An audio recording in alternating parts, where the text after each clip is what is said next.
మళ్ళా నాకు చెల్లికి ఒకలాంటి ఫ్రాక్స్ కొన్నావేంటి అంటే సిస్టర్స్ కదరా, ఇద్దరు ఒకలాంటి వేసుకుంటే ముద్దుగా ఉంటారని. అంటే చెల్లి ఒక పక్కన అవునమ్మా అక్క నేను ఒక్కలాగే రెడీ అవుతావు, నాకు అలాగే ఇష్టం అని ఎగురుతుంది.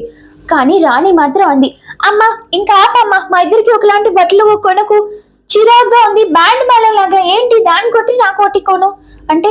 అదేంటే నీ చెల్లి కదా అంటే, చెల్లి అయితే ఒకలాంటి బట్టలు వేసుకొని తిరగాల, ఇంకా ఆపు అని విసురుగా వెళ్ళింది. ఆ తర్వాత 2 రోజుల తర్వాత వాళ్ళు బట్టల షాపింగ్కి వెళ్ళినప్పుడు రాణి వాళ్ళ అమ్మగారు భయం వేసి వేరే వేరే బట్టలు ఎంచుతుంటే అప్పుడు రాణి వచ్చింది, ఏంటమ్మా నాకు చెల్లికి వేరే లాంటి బట్టలు తీసుకుంటున్నావు అంటే. అదేంటే నువ్వే కదా నిన్న నన్ను గసరావు మా ఇద్దరికి వేరే రకం తీసుకోమని అంటే.